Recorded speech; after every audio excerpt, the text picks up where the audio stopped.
You ever get a nasty email? Yeah, right? Yeah, it happens actually a lot, especially nowadays when we're in this habit of not phoning people. We don't want to phone them, we don't want to talk to them, we don't want to go for coffee. We want to send them an email because we're in a hurry. And especially if you don't like the person. If you don't like the person, I don't want to spend any time with them. I'm just, there's an email, And you get these emails, and what do you think it does to your relationship? Does it make it better if you get one that you consider nasty? And, right? Huh? And it might not be the words that you're finding nasty, right? It might be some of the things that you're assuming. You're assuming that, well, like when they capitalize, right? You're yelling, you're not supposed to capitalize. And that's a problem because I know some people who put it in cap mode and they do everything in caps. So you have to overlook those people. They're not really yelling at you. I think if they're yelling at you, they go off cap mode and put it in small letters, right? But even in email, we definitely pick up voice tones or body language of some sort, okay? And that's why I'll tell you what, I'll give you a real good tip right now. This comes from an old guy that's made a lot of mistakes, okay? Don't make the same mistake I made.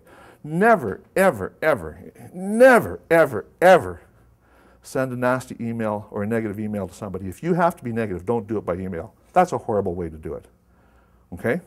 So you applied for the job, you didn't get the job, but I'm going to send you an email and I'm going to say you didn't get the job, okay?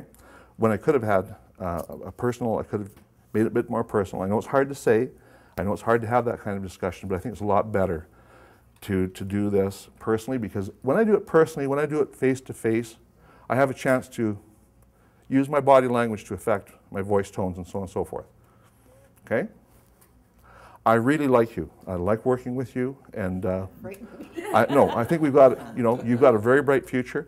I would have liked to have given you that position in this situation I had to such and such, okay? And maybe this will come across to you more positively and more genuinely than simply putting it into an email, okay?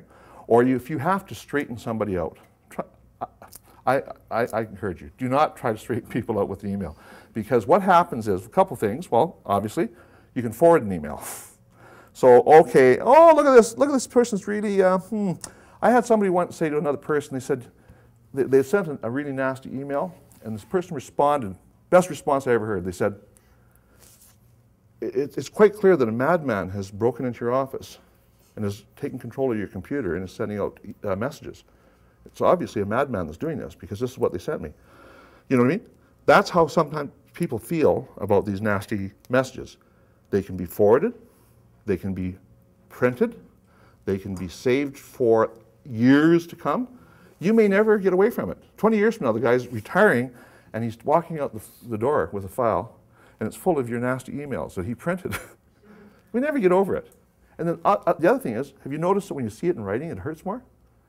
Now it's real personal, I could have said to you, that meeting we had the other day, it was fine, but there was just one thing that I want to talk to you about. You said such and such, which kind of, I felt it was like I was being insubordinated. And I don't think you meant it. I don't think you meant it, but I want to talk to you about it. Because to me it was kind of a problem at the meeting, and it kind of embarrassed me. So I want you to know that.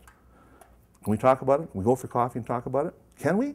Yep. Yes, we can. Already you're saying yes. But had I sent that in an email, I don't know what you're thinking. It really pissed me off when you did that. And I want you to know.